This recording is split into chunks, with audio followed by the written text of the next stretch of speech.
جیسے دنیا میں بڑے بڑے دہریہ ہیں، بڑے بڑے منکرین ہیں جو اس عالم کو مادے کی پیداوار سمجھتے ہیں، اور ان سے پوچھو کہ مادے کی تعریف کرو کہ مادہ کیا ہوتا ہے، وہ نہیں جانتے۔ اور اگر مانتے ہو، اسی لیے ایمان بالغیب جو ہے الذین یؤمنون بالغیب وَيُقِيمُونَ الصَّلَاةَ وَمِمَّا رَزَقْنَاهُمْ يُنْفِقُونَ۔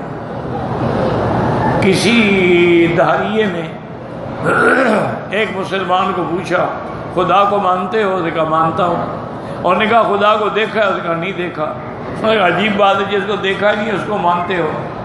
اس نے کہا بدبخت ایمان یہی تو ہے کہ بن دیکھے تجھ کو خدا مان لیا ہے،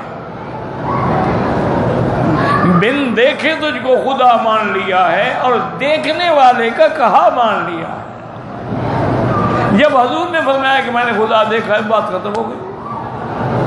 اب ضروری تو نہیں کہ ہر بندہ دیکھ سکے، ہم تو ایک معمولی سی سورج کی جھلک بھی نہیں دیکھ سکتے ہیں۔ اگر سورج ذرا نیچے آ جائے تو گرمی سے جان نکل جائے انسانوں کی۔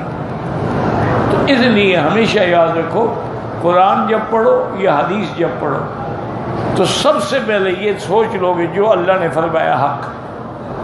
ہمیں سمجھ نہیں آتا، ہمارا عقل ناقص ہے، ہمارا دماغ ابھی وہاں تک پہنچا نہیں۔ جیسے پرائمری اسکول کے بچے کو ایم اے کا سوال سمجھ نہیں آتا، تو اسی طرح ہم تو پرائمری بھی نہیں ہے نا۔ تو اس لیے ہمیشہ بس یہ ایمان ہو، آسمان ساتھ ہیں، ساتھ زمینیں ساتھ ہیں، ساتھ ہم نے نہیں دیکھی، ساتھ ہیں۔ قرآن کہتا ہے من الارض مثلہم، بس ختم ہو گئی بات۔ اسی طرح اللہ تبارک و تعالی نے فرمایا کہ سورج اور چاند کی ہم نے مناظر بنائی ہیں، یہ اپنی اپنی منزلوں میں گردش کریں، ٹھیک ہے، آمنا بھی۔ اسی لیے بہت سارے لوگ جو ہے نا جی، وہ علم فلکیات میں آنے کے بعد بھٹک گئے۔ بعض لوگوں نے علم نجوم میں بھٹک گئے، بعض لوگ جو تھے نا جی وہ علم جفر میں بھٹک گئے۔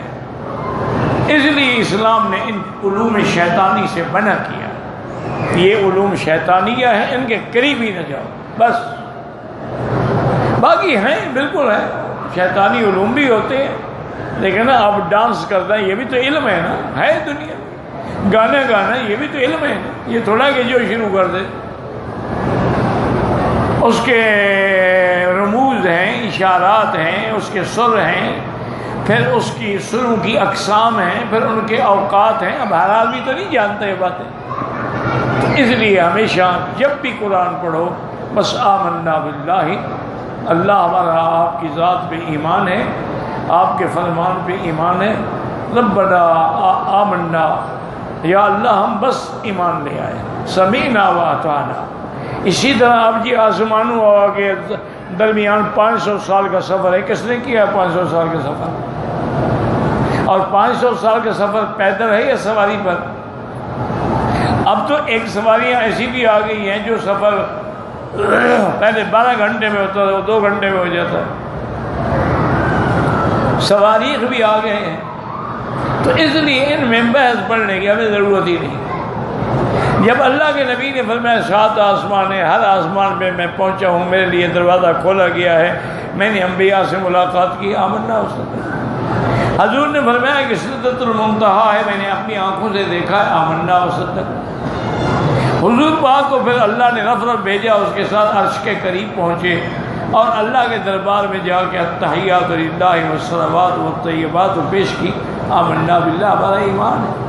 تو اس لیے یہ ساری آیات تب سمجھ آئیں گی جب صحیح معنی میں اللہ پر ایمان لاؤ گے۔ اس لیے اللہ نے اس کی آخری آیت میں دیکھیں فرمایا ہے کہ یفصل الآیات، ہم نے کھول دی ہے نشان، لعلکم بلقاء ربکم توقنون، تاکہ قیامت پر تمہارے یقین ہو کہ میں نے مرنا ہے، مرنے کے بعد اٹھنا ہے، پھر اللہ کی دربار میں جانا ہے۔ واللہ اعلم۔ السلام علیکم ورحمۃ اللہ وبرکاتہ۔